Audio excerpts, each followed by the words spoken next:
Salam sejahtera. Tunku Ismail Sultan Ibrahim, pemangku Sultan Johor, menzahirkan pandangan tegas terhadap keputusan FIFA menolak rayuan hukuman ke atas 7 pemain warisan Malaysia.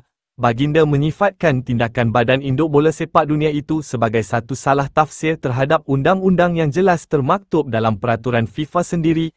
Menurut Tunku Ismail, Artikel 22 dalam Kod Tata Tertib FIFA secara terang menyatakan bahawa tindakan disiplin hanya boleh diambil terhadap individu yang memalsukan atau menggunakan dokumen palsu. Namun dalam kes ini, pemain-pemain terbabit tidak terlibat dalam sebarang pemalsuan dokumen, sekaligus menjadikan keputusan FIFA itu tidak selaras dengan peruntukan undang-undang yang sah.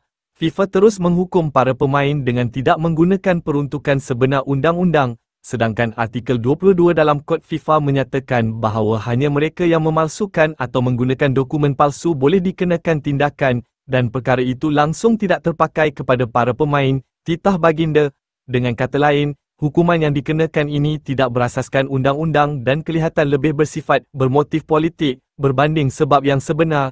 Ada yang memilih untuk menuding jari, ada yang memilih untuk membuat bising, tetapi saya memilih untuk berdiri dan menyokong perjuangan berhabis-habisan demi para pemain, yang kini akan diteruskan ke CAS, sebuah badan bebas, tulis baginda lagi.